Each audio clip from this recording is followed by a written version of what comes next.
প্রিয় দর্শকবৃন্দ, আসসালামু আলাইকুম। আমি আতাউর রহমান সুজন। আমি এখন চলে এসেছি বগুড়া জেলার শেরপুরের ধুনট সাপ্তাহিক হাটে। এখানে আমরা দেখতেছি আজকে প্রচুর পরিমাণে শীতের কম্বল উঠেছে। নানান রকমের কম্বল আসলে এই ধুনট সাপ্তাহিক হাটে পাওয়া যাচ্ছে। প্রতি মঙ্গলবার এবং প্রতি শনিবার এই ২ দিন সপ্তাহে হাট বসে ধুনট হাটে। তো আপনারা ইচ্ছা করলে, যারা বগুড়া শেরপুরে আছেন তারা ইচ্ছা করলে এই ধুনট হাটে এসে আপনাদের প্রয়োজনীয় জিনিসপত্র আপনারা কিনতে পারেন।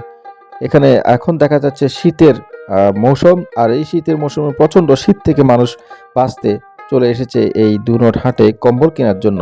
এখানে ক্রেতা বিক্রেতার অনেক ভিড় আমরা দেখতেছি। প্রচুর পরিমাণে কম্বল আসলে উঠেছে। বিভিন্ন রকমের, বিভিন্ন মানের, বিভিন্ন দামের কিন্তু কম্বল এই ধুনট হাটে পাওয়া যাচ্ছে। আপনারা ইচ্ছে করলে এই হাটে এসে আপনাদের শীতের জন্য আপনারা কম্বল কিনে নিয়ে যেতে পারেন।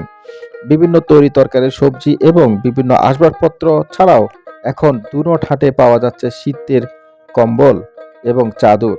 তো আর দেরি না করে আপনারা এখনই চলে আসতে পারেন এই ধুনট সাপ্তাহিক হাটে। মনে রাখবেন, প্রতি মঙ্গলবার এবং শনিবার। ধন্যবাদ সবাইকে।